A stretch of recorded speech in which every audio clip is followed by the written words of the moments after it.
જ્યારે પણ આપણે એફઆઈઆઈ વિશે સાંભળીએ ત્યારે સૌથી પહેલો સવાલ એ થાય છે કે એફઆઈઆઈ એટલે શું થાય, અને એફઆઈઆઈના ઇન્વેસ્ટમેન્ટથી આપણા ઇન્વેસ્ટમેન્ટ ઉપર શું ફરક પડે છે અને આપણા સ્ટોક માર્કેટ ઉપર શું પડે છે. સૌથી પહેલા તો એફઆઈઆઈ એટલે કે ફોરેન ઇન્સ્ટિટ્યુશનલ ઇન્વેસ્ટર્સ, એટલે ફોરેનના મ્યુચ્યુઅલ ફંડ છે, ફોરેનના પેન્શન ફંડ છે, ફોરેનના ફંડ હાઉસ છે, જે આપણા સ્ટોક માર્કેટમાં ઇન્વેસ્ટ કરતા હોઈએ એને આપણે એફઆઈઆઈ કહીએ. જે ફોરેન ના હોય, જનરલી આપણા દેશના ના હોય, લોકલ હોય તો આપણે એને ડીઆઈઆઈ કહીએ.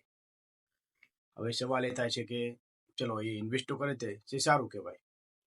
હવે આનાથી સ્ટોક માર્કેટ ઉપર શું ફરક પડે છે? જ્યારે પણ કોઈ રોકાણ આવતું હોય આપણા દેશમાં, એનો મતલબ એ છે કે આપણા દેશની ઇકોનોમી ગ્રો કરી રહી છે.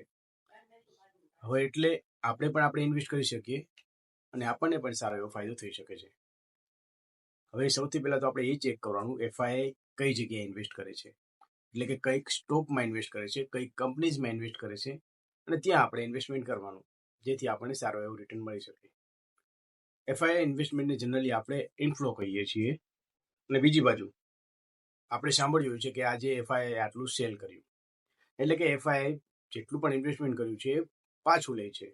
હવે એમને બીજા દેશમાં કોઈ સારી એવી ઓપોર્ચ્યુનિટી દેખાય છે એટલે ત્યાં ઇન્વેસ્ટ કરવા માંગે છે.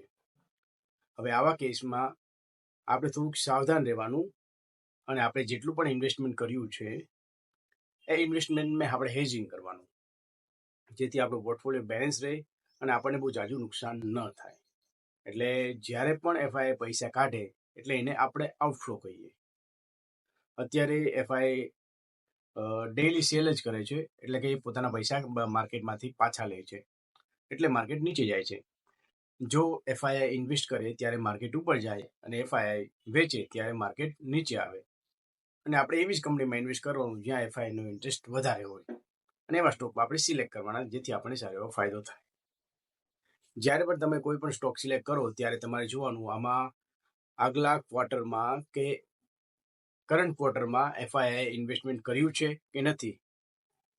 જો એફઆઈઆઈ ઓલરેડી ઇન્વેસ્ટમેન્ટ કર્યું હતું તો તેમાં તેમને વધારો કર્યો છે કે ઘટાડો કર્યો છે. જો વધારો કર્યો હોય તો આપણે એવા સ્ટોક સિલેક્ટ કરવાના અને આપણે એમાં ઇન્વેસ્ટમેન્ટ કરવાનું.